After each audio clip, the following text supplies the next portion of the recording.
যে rule issue করছেন যে কেন প্রতি ঘন্টায় ম্যাক্সিমাম 8 মিনিট নির্ধারণ করা হবে না বিজ্ঞাপনের জন্য।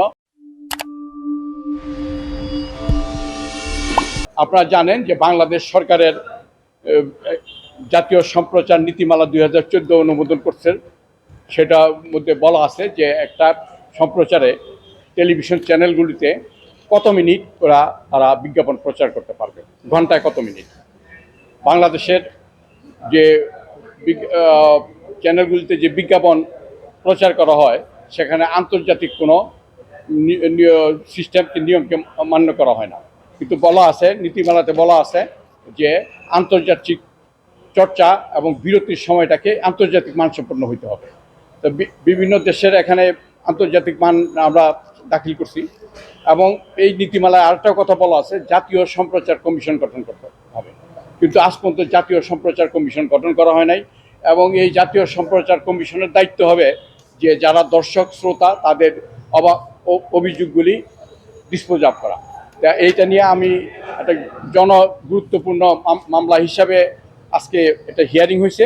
এই হিয়ারিংয়ের পর মহামান্য আদালত জনাব বিচারপতি আকরাম হোসেন চৌধুরীর নেতৃত্বাধীন বেঞ্চ অর্ডার দিচ্ছেন যে 8 মিনিট কেন এই প্রতি ঘন্টায় 8 মিনিট সম্প্রচার নীতিমালার সময় নির্ধারণ করা হবে না, এই জন্য রুল দিচ্ছেন।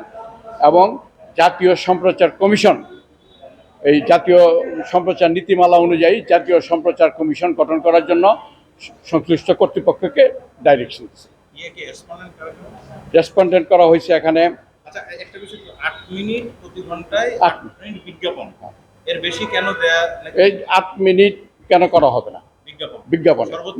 সর্বোচ্চ 8 মিনিট।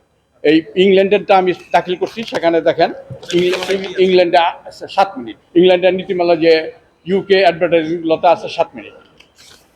এবং এটার এই যারা দর্শক শ্রোতা তাদের অভাব অভিযোগ শোনার জন্য যে কর্তৃপক্ষ থাকার কথা সেই কর্তৃপক্ষ আজ পর্যন্ত গঠন করা হয় নাই। তারপরে বাংলাদেশ টেলিভিশন কর্তৃপক্ষ আইন 2001 বলা আছে যে বিজ্ঞাপন কি কতক্ষণ তারা বিজ্ঞাপন দেখাইতে পারবে এবং এই দর্শক শ্রোতাদের অভাব অভিযোগ শোনার জন্য এই কর্তৃপক্ষ প্রয়োজনীয় ব্যবস্থা গ্রহণ করা হবে, কিন্তু সেটাও তারা করে নাই।